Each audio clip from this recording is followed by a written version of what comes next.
You're listening to part 2 of an interview with Cristina Cevallos, a first-place winner of the 2025 Human Rights Essay Contest, hosted by the Catholic University of America's Center for Human Rights.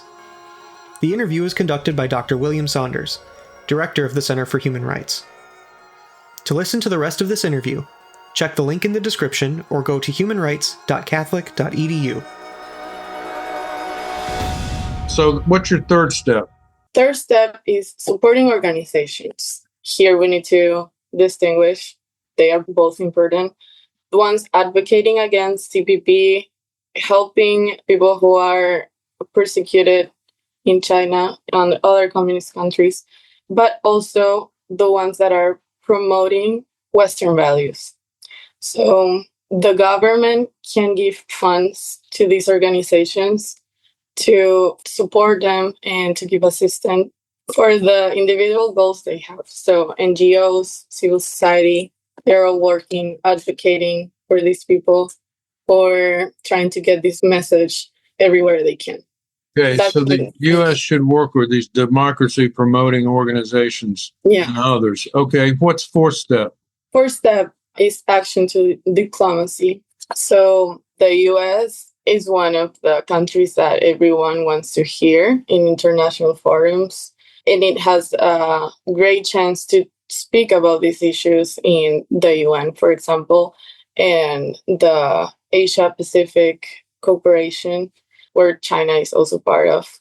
It needs to encourage other countries to get to know more about this issue and to have the same position as we are having. So working together with other countries, for example, the quadrilateral security dialogue, that's Japan, India, and Australia, but also with other countries like South Korea or the Holy See, for example, that share the same values and have kind of like an important role in Asia, can help to secure pressure against China.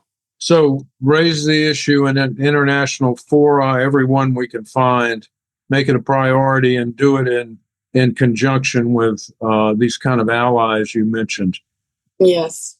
Okay, what's the fifth step? The economic pressure. We need to make companies accountable. They need to uphold human rights standards. We need to halt imports that use forced labor, for example. There are two specific laws that talk about this issue. That's the Terrorist Act and the Uyghur Forced Labor Prevention Act. I watched a documentary the other day. A woman in Oregon found a letter from a prisoner in a forced labor camp in China, northern China, asking for help, telling everything that was happening in this labor camp, and put it on Halloween decor inside the box that was shipped to the US. And there is a documentary about it. This woman goes to China, meet this prisoner. This prisoner was released, went to Indonesia, but he was found dead. He was what?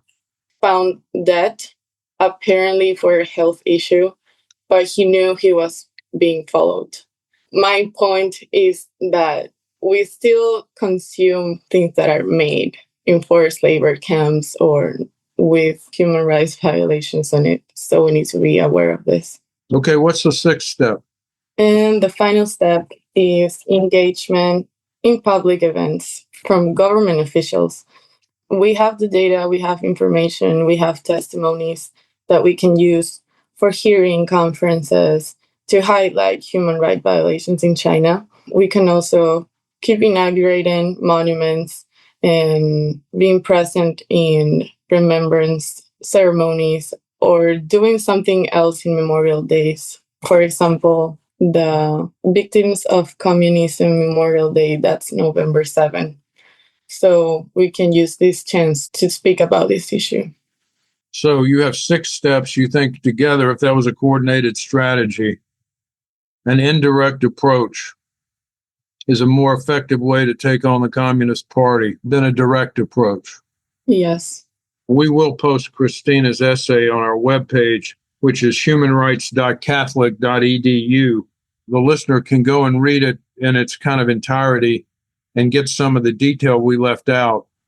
but it's something everybody listening should be thinking about. China, it's the CCP and the Chinese government is suppressing human rights of its citizens, and as well as undermining democracy abroad. So what does the U.S. do? And every question about what you should do should be judged by will it be effective.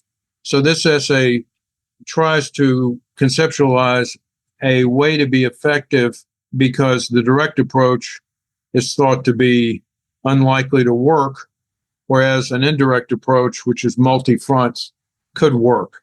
So it's something for everybody to think about and to talk with your representatives in the U.S. government about, your congressman or even your local people, because local communities can take steps against importation of materials that could be tainted by prison labor or something like that. So again, thanks for listening. Thank you, Cristina, for being on. We'll see you next time on another edition of the Barefoot Lawyer Reports. The Catholic University of America's Center for Human Rights has published a documentary on the United Nations Universal Declaration on Human Rights. The documentary features world-class human rights experts, from former State Department officials to ambassadors and human rights activists.